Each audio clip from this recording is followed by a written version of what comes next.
السكينة في قلوب المؤمنين والصلاة والسلام على سيدنا محمد سيد الأولين والآخرين وعلى آله وصحبه ومن تبعه بإحسان إلى يوم الدين.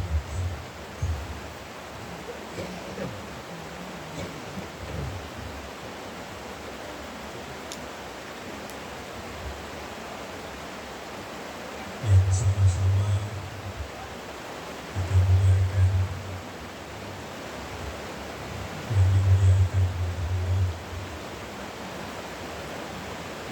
yang kita cintai dan yang sangat mencintai kita, yang sangat peduli kepada kita agar kita selamat di dunia dan selamat di hari akhirat. Guru kita, mursyid kita, dia yang ada di alam beserta hidayah ini, mudah-mudahan beliau sehat-sehat saja, dipanjangkan umurnya, disampaikan cita-citanya, dan selalu dalam lindungan Allah Subhanahu wa Ta'ala. Kita hormati, kita muliakan guru kita, mursyid kita, beliau Haji Zainal Abidin, bersama dengan anak beliau, beliau Muslim sekaligus sebagai sahibul baik, yang mengajak kita berkumpul-kumpul di sini pada malam ini. Alhamdulillah, bersusah payah, tidak payah kemudian mudah-mudahan Allah akan balas yang kita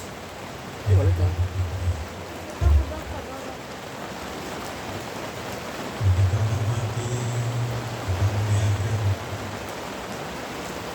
guru-guru kita, guru mursyid yang kami tidak dapat menyebutkan satu persatu, maupun juga dalam kali ini terutama dengan yang sebesar-besarnya, dan juga yang kita hormati ikut hadir bersama-sama dengan kita ada Bapak Pramin, Bapak Kapolsek, juga hadir bersama kita DPR dari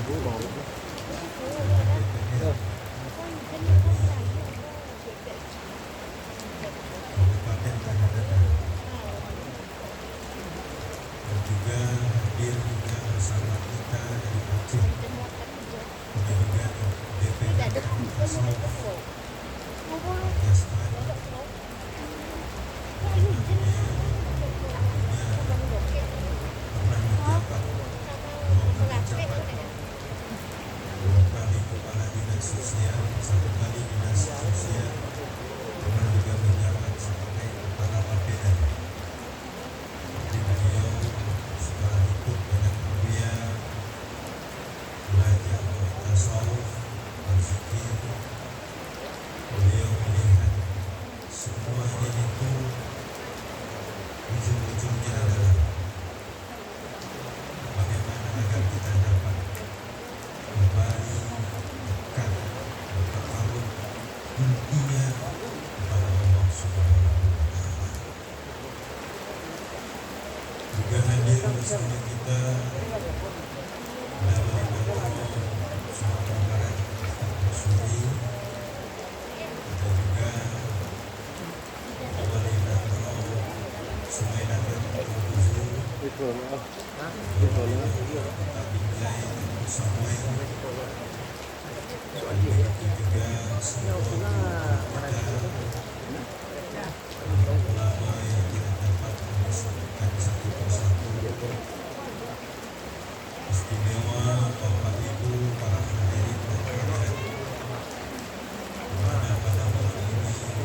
biasa di Sumatera Barat, khususnya di Kabupaten Tanah Datar, di Sabau,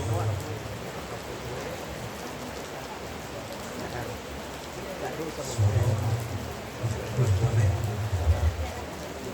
Luar biasa dapat silaturahmi, mendengar sedikit khotbah, terutama untuk diri kami sendiri, dan juga kita berzikir, insyaallah.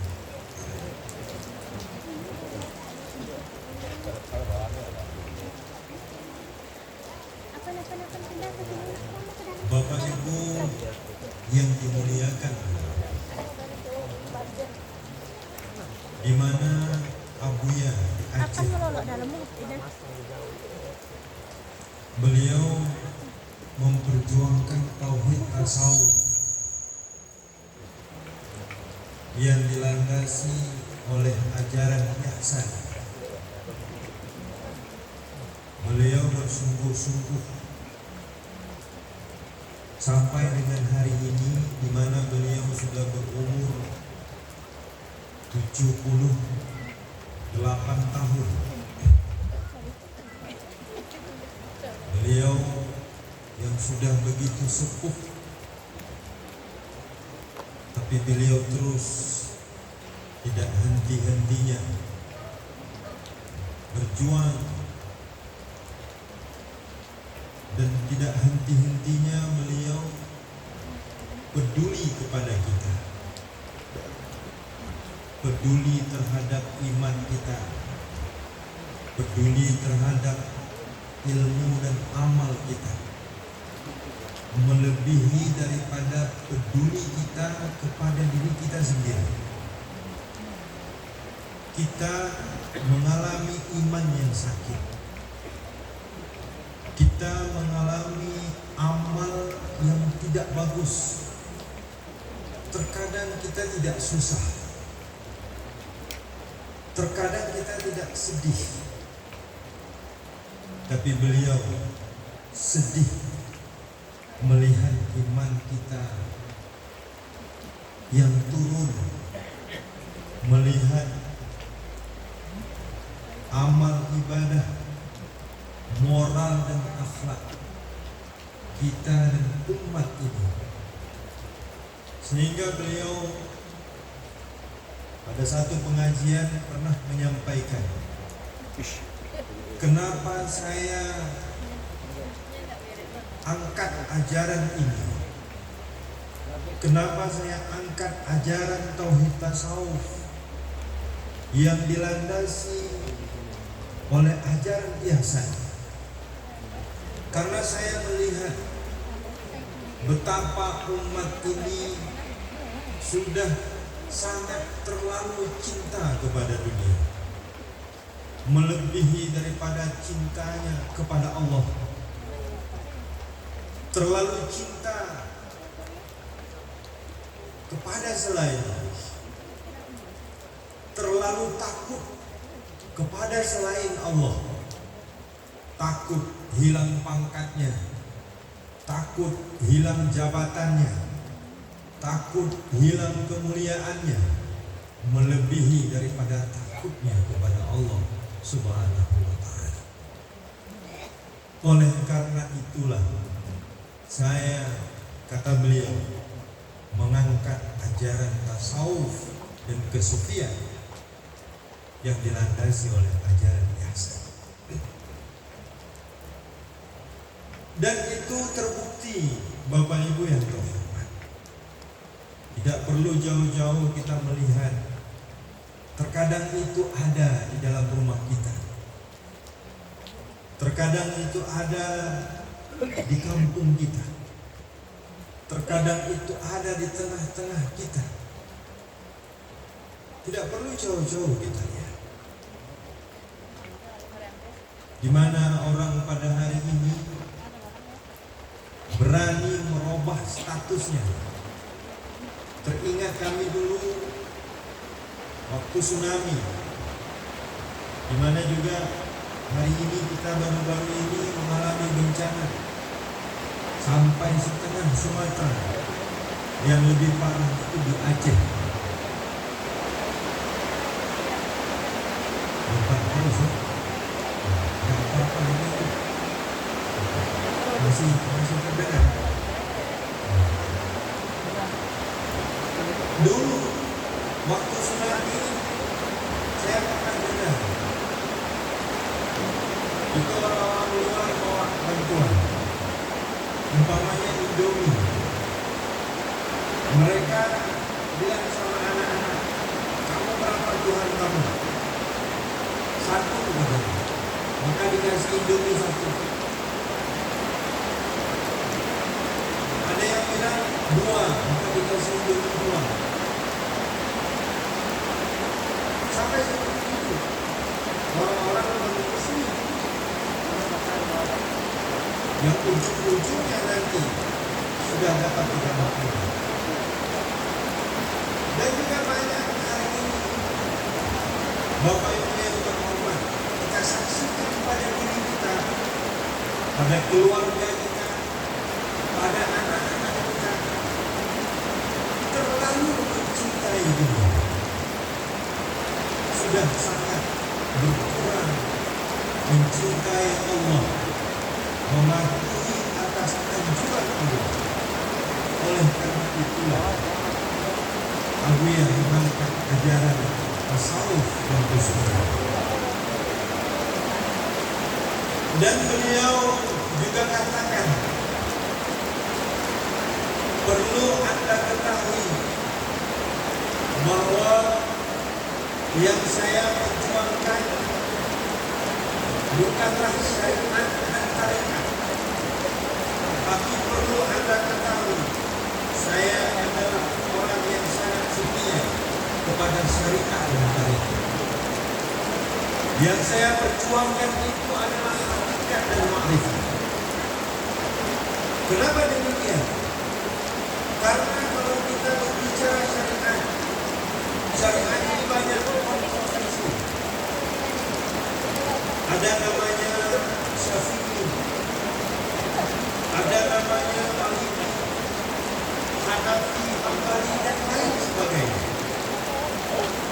Kalau berbicara tarekat, ada namanya Syafari, ada namanya Naqsyabandi. Naqsyabandi ini ada namanya Khalidiyah, ada Naqsyabandi Qadiriyah, dan lain sebagainya. Ada Samaniyah, ada Idrisiyah, dan lain sebagainya. Kalau kita berbicara syariat, maka terjadi kontroversi. Kalau kita berbicara tarekat, maka terjadi kontroversi. Bila kontroversi ini ada, maka di situ ada fokus, maka di situ ada wujud, di situ ada anani. Maka kita tidak akan sampai kepada Allah.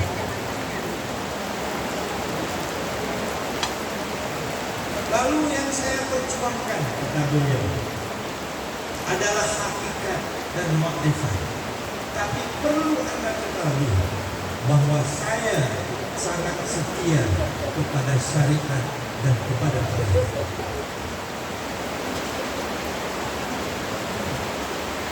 Ini Bapak Ibu yang dikasihi. Lalu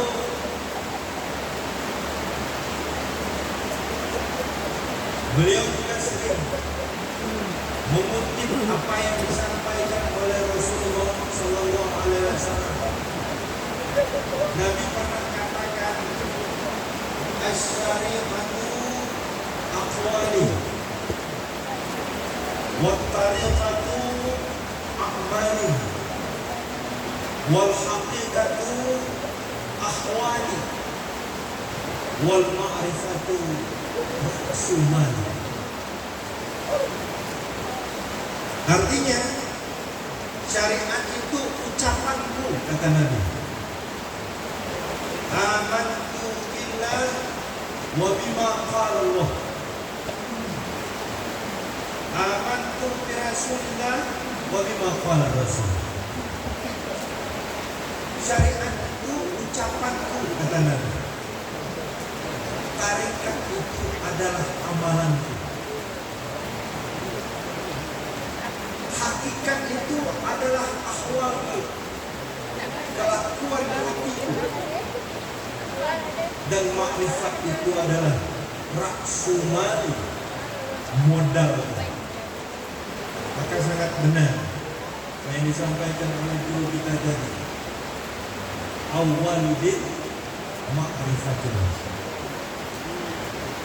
Kemudian juga dalam konsep yang lain Nabi juga katakan, la tasihul ibadah illa bima'rifatil ma'bud. Kenapa Bapak Ibu yang terhormat? Hari ini jarang sekali kita dengar orang bilang asyik salat. Jarang sekali kita dengar ada orang bilang enak kali salat. Sudah jarang itu. Yang banyak orang bilang sekarang enak kali makan, enak kali tidur. Ya, itu yang buat. Enak kali jalan-jalan. Jarang orang bilang enak salat, enak berzikir. Kenapa? Inilah Bapak Ibu yang terhormat, karena kita tidak kenal kepada Allah, karena kita tidak dekat kepada Allah. Maka oleh karena itulah Abu yang angkat ajaran tasawuf dan kesufian. Dan kita tahu berlandaskan daripada hadis yang sudah sangat ma'ruf, dalam hadis yang mutawatir, yaitu hadis yang diriwayatkan oleh Sayyidina Umar. Apa kata Nabi pada saat Jibril datang dalam bentuk seorang pemuda bertamu kepada Nabi dan para sahabat? Nabi bertanya kepada Jibril, ma huwal Islam, ma huwal iman, ma huwal ihsan. Apa itu Islam? Jibril jawab. Apa itu iman? Juga Jibril jawab. Apa itu ihsan? Lalu setelah Jibril pamit daripada Rasulullah SAW, lalu Nabi bertanya kepada para sahabat, tahukah kamu siapa pemuda itu? Para sahabat waktu itu menjawab, Allahu wa Rasuluhu. Allah dan Rasulnya itu lebih tahu. Lalu kata Nabi, huwa Jibril atakum yu'allimakum dinakum. Dia itu Jibril datang kepada kamu untuk mengajari agamamu. Apa itu agama? Agama itu Islam. Harus ada 3 rukunnya baru dikatakan agama. Apa itu agama? Iman, Islam, dan ihsan. Kalau kan kita Islam saja tidak ada iman, tidak sempurna agama kita. Beriman saja tidak ada ihsan, tidak sempurna agama kita. Harus ketiga-tiganya ada. Kita beriman kepada Allah, kita berislam, kita berihsan, barulah kita dikatakan orang yang beragama. Maka kalau agama itu komplit pada diri kita, barulah kita dapat merasakan asyiknya salat, barulah kita dapat merasakan asyiknya berzikir, barulah kita dapat merasakan menikmati asyiknya tilawatil Quran.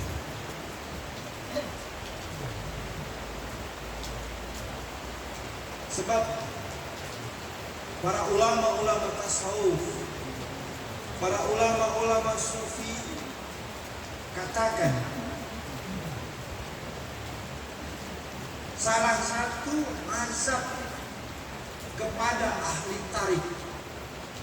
Ahli tarik yang dimaksud adalah ahli tarikat. Azab, permulaan azab kepada orang yang bertarikat. Apa itu permulaan azab? Allah cabut rasa manis zikir. Tapi hebatnya di sini apa yang dikatakan oleh Bapak Haswin tadi, kenapa dulu waktu datang Abuya di sini zikirnya terlalu pendek? Itu baru beberapa tahun aja itu. Karena Abuya sudah sepuh. Beliau sering ke kamar mandi. Kadang-kadang pengen buru-buru, itu sebenarnya mau ke kamar mandi. Kalau dulu nggak seperti itu. Berzikir itu minimal 25 menit, setengah jam itu paling kurang. Kadang-kadang sampai 1 jam. Karena beliau sekarang sudah sepuh, kadang-kadang baru duduk aja udah di kamar mandi. Kadang-kadang lagi baca doa, doanya itu hanya 1 potong saja, tidak sampai 1 menit kadang-kadang gitu. Sebenarnya kenapa? Karena beliau sudah uzur, sudah mau ke kamar mandi. Itu sebenarnya aku ya, kalau berzikir subuh itu sampai jam 8 pagi Pak. Sampai jam 8 pagi baru selesai. Mulainya dari jam berapa? Dari jam 5. Jam 5 siap-siap salat subuh, 5.15 salat, terus wirid, terus berzikir. Jam 8 baru selesai. Kalau kita 15 menit aja Pak, udah berat. Tapi hebatnya di sini jadi seperti apa yang dikatakan Pak Hasud, nanti kalau bisa berzikirnya agak lama. Ya, siap ya Bu? 1000 kali siap. 1000 kali itu 45 menit. Kalau 2000 kali itu 1,5 jam. Siap ya? Luar biasa. Tapi jangan tinggal balik sendiri di panggung. Sama-sama. Jadi Bapak Ibu yang terhormat, lalu apa itu tauhid tasawuf? Sebab ihsan ini, kalau kita tahu iman itu antu'minu billah wa malaikatihi wa kutubihi dan selanjutnya, beriman kepada Allah, beriman kepada kitab Allah,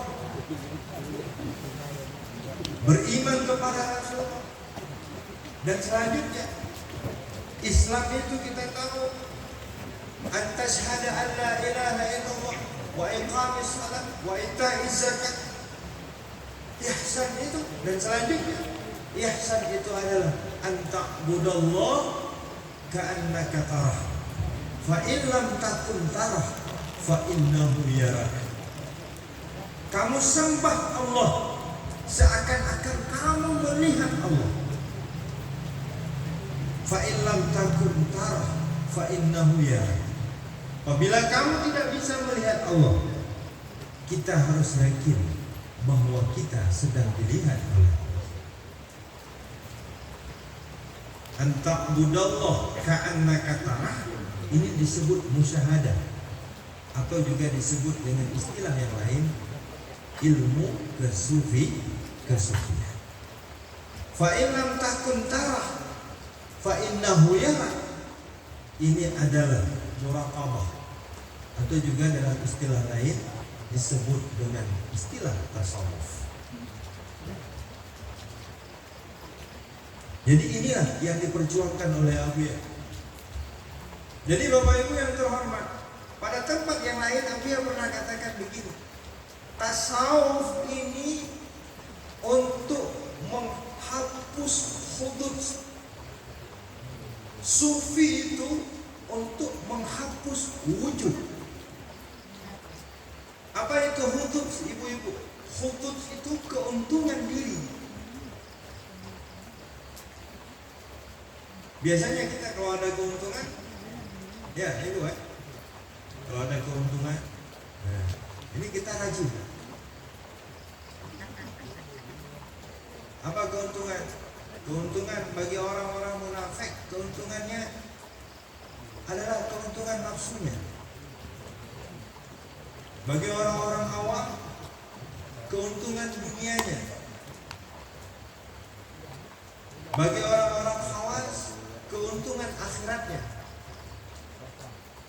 Bagi orang khawasul khawas, itu keuntungan, sudah tidak ada lagi keuntungan. Yang penting dapat Allah, seperti dalam makalah Abu ya tadi, untuk mendapatkan Allah. Bapak Ibu yang terhormat, mana lebih indah surga daripada Allah? Mana lebih indah? Mana lebih indah? Kalau ditanya, mana lebih bagus bakso daripada yang buat bakso? Bagus bakso kan? Oh, lebih bagus yang buat bakso. Kalau di Aceh itu Bu, kalau kita ajak istri kita, ayo kita berzikir, malas dia. Jadi kalau kita ajak makan bakso cepat. Itu di Aceh ya, bukan di sini. Diajak berzikir tidur ya. Tapi kalau kita kasih bakso, bangun. Itu di Aceh. Ini Bapak Ibu yang terhormat, sebab puncaknya nikmat nanti di hari akhirat itu bukan surga, tapi kita bertemu dengan yang buat surga. Dalam istilah yang lain disebut dengan liqa. Puncaknya nikmat di dunia itu bukan kita dapat pangkat, dapat uang, dapat istri, dapat suami dan lain sebagainya. Tidak. Puncaknya nikmat di dunia itu adalah musyahadah. Dapat menyaksikan keberadaan Allah, dapat menyaksikan kasih sayang Allah, dapat menyaksikan cahaya kebesaran Allah. Itu di mana kita dapat? Itu ada di dalam berzikir. Sebab Bu, kalau orang sudah asyik berzikir, dia tidak mau berhenti.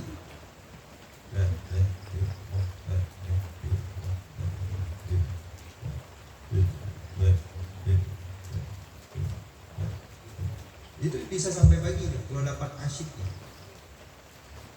Dapat asyik berzikir, itu lebih asyik seperti apa yang dikatakan oleh Pak Asyik tadi. Benar. Itu banyak. Kalau di Aceh itu banyak sekali ahli-ahli maksiat bertobat dengan zikir. Kalau di Aceh itu ada mantan gam, mantan pembunuh, ada mantan narkoba, ada mantan penjudi, ada mantan segala-gala mantan. Ada juga mantan bupati, ada mantan DPR. Sebab saya pernah ketemu dengan salah seorang bupati Bu, di daerah Aceh Tengah, Gayo Luwes. Beliau bilang, Walid, saya Walid sekarang nggak lagi bupati Bu. Saya takut keluar rumah. Kenapa seperti itu? Kalau dulu HP saya ini tidak sampai 5 menit ada yang nelpon, tidak sampai 3 menit ada yang nelpon. Hari ini Walid sudah 2 hari 2 malam tidak ada yang nelpon saya. Mau keluar rumah malu, mau keluar rumah takut. Syukur ada posko, syukur ada majelis, sehingga saya yakin bahwa apa yang saya dapat dulu tidak seberapa dengan saya mendapatkan nikmat zikir ini. Itu yang beliau sampaikan. Makanya mantan-mantan itu banyak, bukan hanya mantan penjahat saja, mantan pejabat dan mantan segala mantan itu ada di dalam tasawuf. Ini Bapak Ibu yang terhormat. Maka ini untuk mendapatkan itu. Sebab kalau dengan syariat, Abu ya pernah katakan begini, syariat itu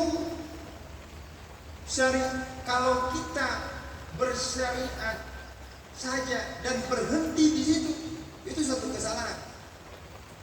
Kalau kita bertarikat saja lalu kita berhenti di situ, itu juga satu kesalahan. Sebab tarikat itu artinya jalan. Kalau kita berhenti di jalan, itu satu kesalahan. Tapi bagaimana kita harus mendapatkan hakikat dan ma'rifat? Bagaimana hakikat dan ma'rifat? Yaitu dengan kita memahami konsep tasawuf, dengan kita memahami konsep kesufian. Jadi artinya nanti di dalam kita beramal itu, sebab ilmu berhajat kepada amal, amal berhajat kepada ahwal. Ilmu ini baru bermanfaat, ilmu baru berguna kalau ilmu ini dapat melahirkan amal. Maka apa yang kita saksikan pada diri Abu Yahya sampai hari ini 78 tahun beliau masih memimpin salat berjamaah 5 waktu, Bu. Kalau kita ke tempat Abu Yahya, kita hadir di sana, maghrib siapa imam? Beliau. Salat isya siapa imamnya? Juga beliau. Salat subuh siapa imamnya? Juga beliau. Salat zuhur beliau imam, salat asar, padahal umurnya sudah sepuh, sudah 78 tahun. Beda dengan kita, Bu. Abu Yahya itu sudah sepuh, sudah agak lemas, tapi giliran ibadah beliau kuat. Berbeda dengan kita. Kita yang masih muda, tapi giliran ibadah kayak ayam sakit. Kalau bahasa kami di Aceh sana, mau mo. Oh ibu mau mo. Ayam sakit. Mau hidup segan, mati pun tak mau. Kecian hidup, tidak hidup, kecian mati pun dia boleh mati. Itu kita. Ambo pandai je bahasa Padang. Enggak, karena ambo asli orang Padang. Abu yang muda wali itu ayahnya Syekh Haji Salim bin Malim Palito, orang Batu Sangkar. Jadi beliau Haji Salim ini beliau dulu berdakwah ke sana. Beliau sebagai dai berdakwah masih muda. Lalu berdakwah ke sana, dapat istri di sana di Kota Palak. Jadi beliau punya keturunan Syekh Muda Wali, kakek saya. Maka di sana ada istilahnya bahasa jamu. Mana bahasa jamu ini? Bahasa orang Padang dibawa ke sana, dikatakan bahasa jamu. Maka saya paham bahasa Padang, barangkali intonasinya aja yang agak berbeda. Itu dulu ayah dari kakek datuk merantau ke sana. Tapi berbeda dengan Abu Yahya bilang ke saya, Bu, kamu boleh merantau kemana saja, asal jangan kamu merantau ke Padang.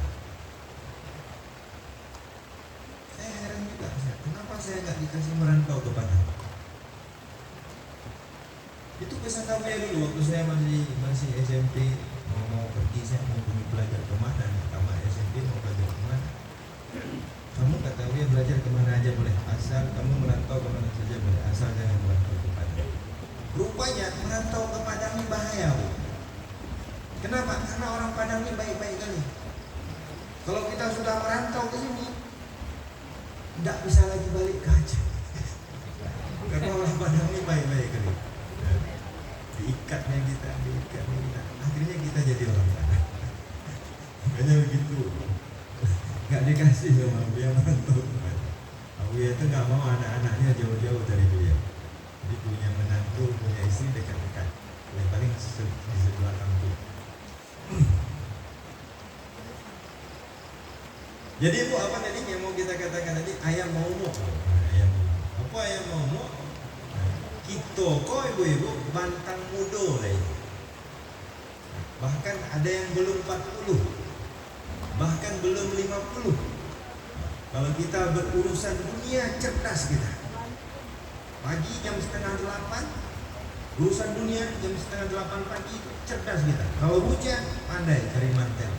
Kalau hujan, pandai cari payung. Nggak bisa pakai payung, nggak bisa pakai mantel, bisa telepon taman. Bisa nggak numpang mobil kamu? Itu urusan dunia. Tapi giliran urusan akhirat, hilang kecerdasan kita. Nggak kayak zikir malam kok, kau hujan. Itu bantang mendung kecilnya hujan, Bu. Hilang kecerdasan. Baru hujan lagi. Bandit celeknya nak do bintang, kalau nak do bintang malam Apa yang dipikirkan? mendung, Apa yang dipikirkan? pasti hujan. Kenapa kita urusan akhirat hilang kecerdasan kita, tapi urusan dunia beribu cara, banyak jalan menuju Roma. Kenapa seperti itu? Karena iman kita lagi sakit. Padahal Nabi katakan, wa'mal li dunyaka ka'annaka ta'ishu abadan. Urusan dunia itu seakan-akan kamu hidup selama-lamanya. Kalau kamu hidup selama-lamanya, boleh besok aja, masih lama lagi. Itu urusan dunia. Tapi urusan akhirat, ka'annaka tamutu. Urusan akhirat tak boleh besok. Kenapa? Karena kita mau mati besok. Kalau kita mati besok, lalu kita besokkan lagi, maka kita akan ketinggalan. Maka ini yang dibangun oleh Abu ya. Bagaimana ilmu melahirkan amal, amal melahirkan ahwal. Apa itu ahwal? Ahwal ini kelakuan hati, Bu. Apa itu kelakuan hati? Ada rindu, ada cinta, ada tawazu, ada kelakuan hati itu yang baik. Ada kelakuan hati itu yang tidak baik. Ada iri, dengki, hasad dan lain sebagainya. Ada kelakuan hati itu yang baik. Ada rindu, cinta, tawazu, qanaah, ifah, zuhud, wara' dan lain sebagainya. Bagaimana ini melahirkan itu? Tidak cukup hanya dengan memahami syariat, tidak cukup dengan hanya memahami tarikat. Maka disitulah pentingnya hakikat. Kita harus yakin bahwa semuanya itu berada dalam genggaman Allah. Allah yang memberi hidup, Allah yang memberi mati, Allah yang membuat sehat, Allah yang membuat sakit, Allah yang membuat kita miskin, Allah yang membuat kita susah, Allah yang membuat kita kaya, Bu. Bukan pangkat dan jabatan. Apalagi di Indonesia ini sudah menjadi rahasia umum. Ada bahasa berkembang di Indonesia. Kamu kalau jujur sekali ntar nak naik pangkat. Itu ada bahasa beredar seperti itu. Kalau jujur kali ntar kamu nggak naik pangkat. Kenapa kita harus bohong? Kenapa kita harus menipu? Kenapa? Karena kita nggak ada iman. Karena kita tidak yakin bahwa yang memberi kaya itu Allah. Jujur saja. Tidak usah bohong-bohongin orang. Tidak usah nipu-nipuin orang. Jadi ini ahwal, maka lahirlah rindu. Ini yang dibangun oleh Abuya di dalam rohani kita. Ini yang dibangun oleh Abuya di dalam rohani kita. Bagaimana kita agar dapat rindu itu kepada Allah. Caranya seperti apa yang Allah sampaikan dalam satu ayat, wa may yarju liqa'a rabbih falyamal amalan shalihan wa la yusyrik bi'ibadati rabbih ahada. Syirik ini ibu-ibu, kalau syirik itu syirik jali ini jelas, berarti dia non muslim, itu syirik jali namanya. Tapi ada syirik juga yang sangat berbahaya, tidak kalah dengan syirik jali, disebut dengan syirik khafi. Apa syirik khafi, ibu-ibu? Syirik khafi itu syirik yang tersembunyi di dalam hati kita. Kita nggak yakin kepada Allah. Bu, kita bisa kaya, Bu, tanpa kita harus punya pangkat. Kita bisa kaya, Bu, tanpa kita harus punya gunung dan lautan. Kita bisa kaya, Bu, tanpa kita harus punya ini. Kita bisa kaya. Allah bisa membuat kita kaya dalam keadaan apapun, dalam waktu bagaimana. Dan juga Allah bisa membuat kita miskin walaupun kita punya pangkat, punya jabatan, punya titel dan lain sebagainya. Jadi ini jangan ada syirik di dalam hati kita. Sehingga kalau di Aceh itu banyak bahasa berkembang begini, Pak, jangan sungguh-sungguh mana Pak, pergi ke sawah tuh Pak. Jangan sungguh-sungguh nama baik bekerja lah. Tapi jangan tinggal salah. Baiklah kita berzikir. Kalau berzikir itu mudah rezeki gitu. Nah, lalu ini apa dijawab? Kalau nak ada bekerja, lalu ada rezeki. Nah, saya teringat Bu, apa kata Bu ya? Saya dulu waktu saya mau nikah, kata Abu ya, saya bilang sama Abu ya, saya kan ada SHI itu, ada SHI di ujung. SHI ini kalau kita bisa jadi PNS lah. Saya bilang sama kata Abu ya, kamu udah mulai nikah, cari nikah. Saya bilang dengan nikah dengan siapa? Dengan perempuan. Saya bilang saya jadi pegawai negeri aja lah dulu. Ntar kalau saya sudah punya istri, saya mau kasih makan apa? Kamu mau jadi pegawai negeri?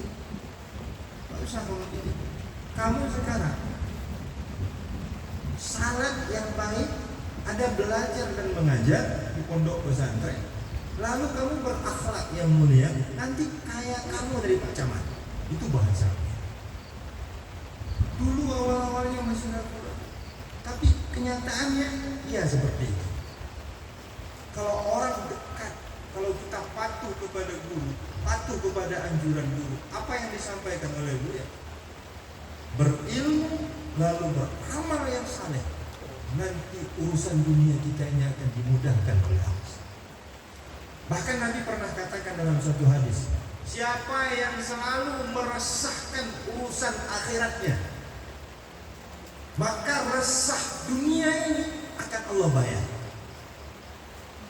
Resah akhirat itu maksudnya apa? Kita selalu berpikir, gimana nih iman saya, gimana nih iman istri saya, gimana nih iman anak saya, gimana nih salat saya bagus atau tidak, bagaimana salat istri saya bagus atau tidak, bagaimana salat anak-anak saya bagus. Kita itu aja kita berpikir. Nanti resah dunia ini akan Allah bayar. Ini Bapak Ibu yang tersekat.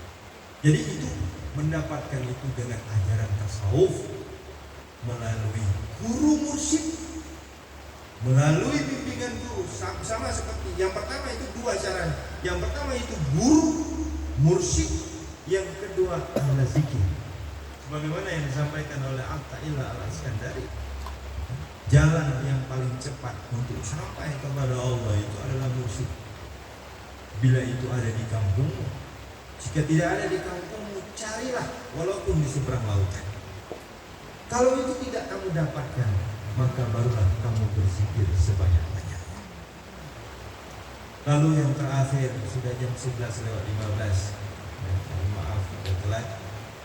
Sedikit lagi, Ibu, 5 menit lagi. Setelah itu barulah namanya sufi. Sebab tadi ada tasawuf, ada kesufian. Tasawuf ini adalah muraqabah, kesufian itu adalah musyahadah.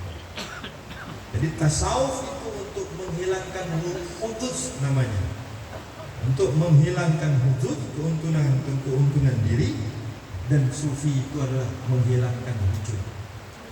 Sebab kalau dalam konsep la ilaha illallah ada 3 makna. Yang pertama, la ma'bud bihaq illallah. Tidak ada yang disembah dengan sebenar-benarnya kecuali Allah. Yang kedua, la maksud bihaq illallah. Tidak ada tujuan yang sebenar-benarnya. Tujuan dunia ini hanya sekedar main-main saja. Tujuan yang sebenarnya itu adalah Allah.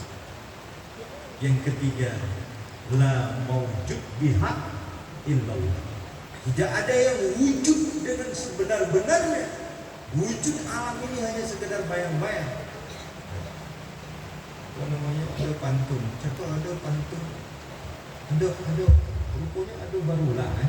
Nanti kanan lo. Datuk tamang gua magaleh padi. Padi digaleh ke Tanjung Barulah.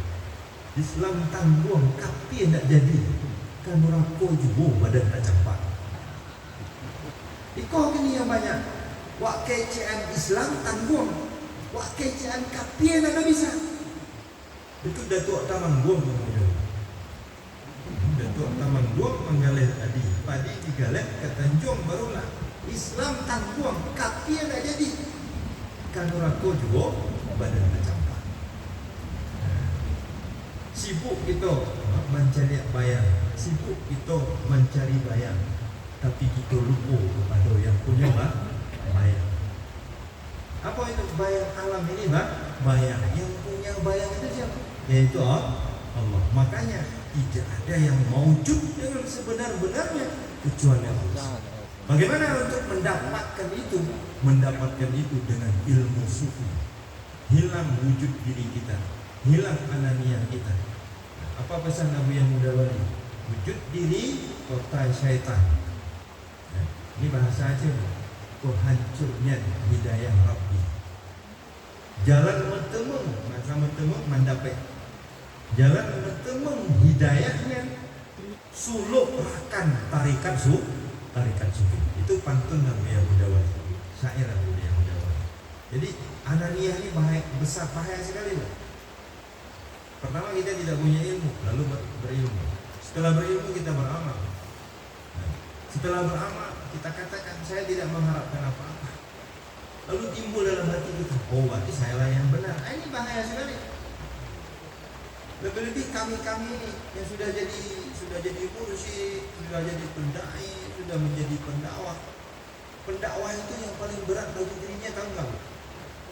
Mendengar dakwah orang lain paling berat bagi dirinya. Terutama sekali apa? Mendengar dakwahnya istri.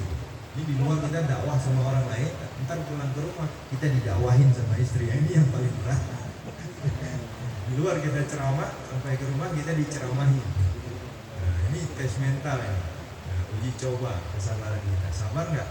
Kalau kita dengan istri aja nggak sabar, apalagi dengan orang lain. Kita dengan ibu dan bapak kita aja kita nggak sabar, apalagi dengan orang lain. Kita melatih sabar itu ya pertama sekali dengan istri kita. Melatih sabar itu dengan suami kita juga, Bu ya. Suami suka marah-marah, suka marah. Latih sabarnya di situ. Istri ngomel-ngomel aja. Latih sabar itu di situ. Nah, jadi bagaimana mendapatkan itu di dalam hati kita? Yang ada itu hanya Allah. Itu dengan ilmu kesucian. Selebihnya itu hanya sekedar bayang-bayang saja. Alam ini seperti fata morgana, tidak ada hakikatnya. Hakikat alam itu yang sebenarnya adalah Allah. Jadi waktu juga lah yang memisahkan kita.